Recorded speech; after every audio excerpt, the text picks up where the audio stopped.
তোর বন্ধুরা আশা করি ভালো আছো, আমিও ভালো আছি। তো দেখো ঠাকুরমশাই সকাল সকাল চলে এসেছে, গুছিয়ে পারিনি। তো দেখো ঠাকুরমশাই এসে তাড়াহুড়ো করে পুজো করছে। তো তাড়াহুড়ো করে পুজো করে দেখো বাচ্চাদের হাতে খড়ি দিচ্ছে। তো দেখো অন্য জায়গায় বায়না আছে বলে খুব তাড়াতাড়ি করছে।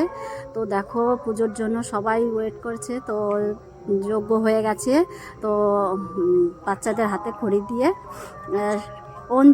অঞ্জলি দেওয়া হবে। তো অঞ্জলিটাও খুব তাড়াহুড়ো করেছে, কারণ ওনার অন্য জায়গায় বায়না আছে, তার জন্য দেখো কি তাড়াহুড়ো করছে। এক্ষুনি বাচ্চাটার হাতে খড়ি দেওয়া হয়ে যাবে। তো তার আগে আমি পুজোয় অন্য ভিডিও করতে পারিনি, কারণ অনেক কাজ ছিল। কারণ পুজো বাড়িতে জানো তো খুব কাজ থাকে। তো সেই কাজটা করতে অনেক সময় লেগে গেছে, তার জন্য প্রথম থেকে আমি ভিডিওটা করতে পারিনি। তো বাচ্চাটার হাতে খড়ি দেওয়া হয়েছে, ওর মতো অনেকেই আছে। আর এত সকালে ঠাকুরমশাই চলে এসছে যে তার জন্য আমরা কাজ গোছাতে পারিনি।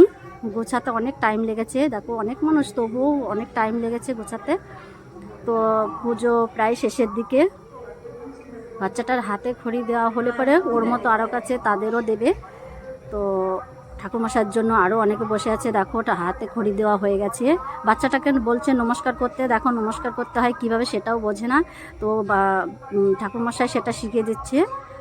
তো ও হাতে খড়ি দেওয়া হয়ে গেছে। দেখো সবাইকে অঞ্জলির ফোঁটা দিচ্ছে। অঞ্জলির ফোঁটা দেওয়া হয়ে গেলে ঠাকুরমশাই অন্য জায়গায় আবার যাওয়ার জন্য প্রস্তুত। অনেকে জানে না যে এত তাড়াতাড়ি পুজো হয়ে যাবে। দেখো এই বাচ্চাগুলো এসে সব ঘুরে গেছে, কারণ জানে না এত সকাল সকালে ঠাকুরমশাই আসবে। দেখো পুজো হয়ে গেছে, কি করবে এখন? নমস্কার করে ঠাকুরকে এটুকু করলো, আর কি করবে, কিছু করার নেই। দেখো পুজোর জন্য কত কিছু আয়োজন করা হয়েছে, খই, মুড়ি, মিষ্টি, ওই 2 বালতিতে মিষ্টি।